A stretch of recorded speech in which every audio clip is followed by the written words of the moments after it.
Hello everyone, welcome to my channel. Today I will continue with lesson number 12, step number 3 and 4. First I will show the feet movement.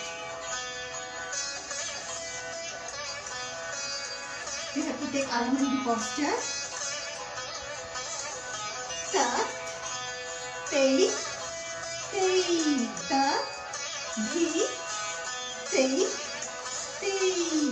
tat.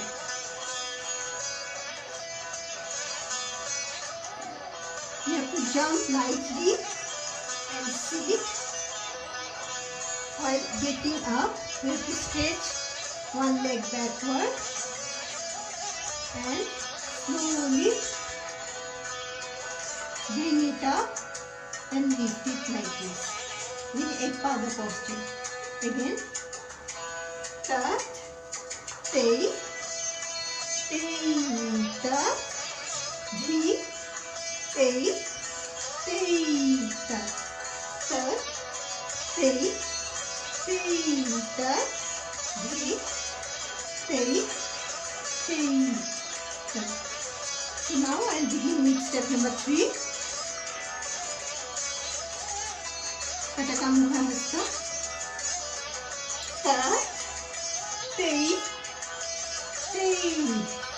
tat, dhit, tat. Again, tat, tei, tat,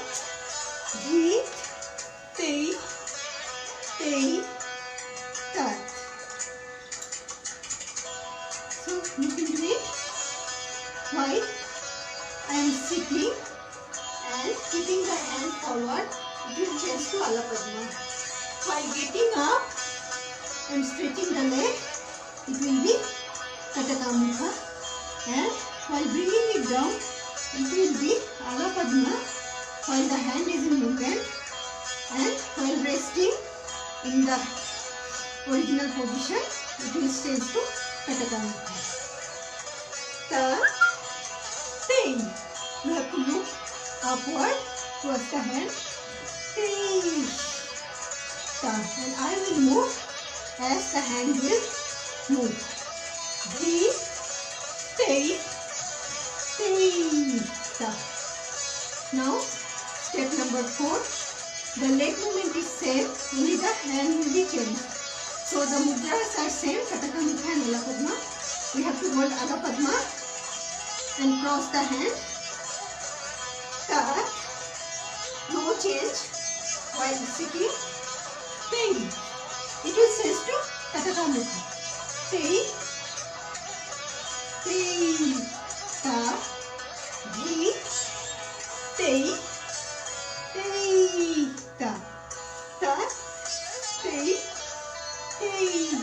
tat, dhit,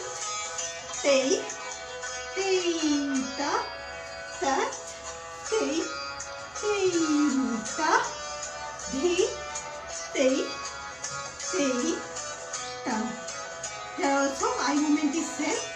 You have to look up while the hand is in upward direction, and while bringing the hand down, first we have to look right side, then left side. So that's all for today. Thank you.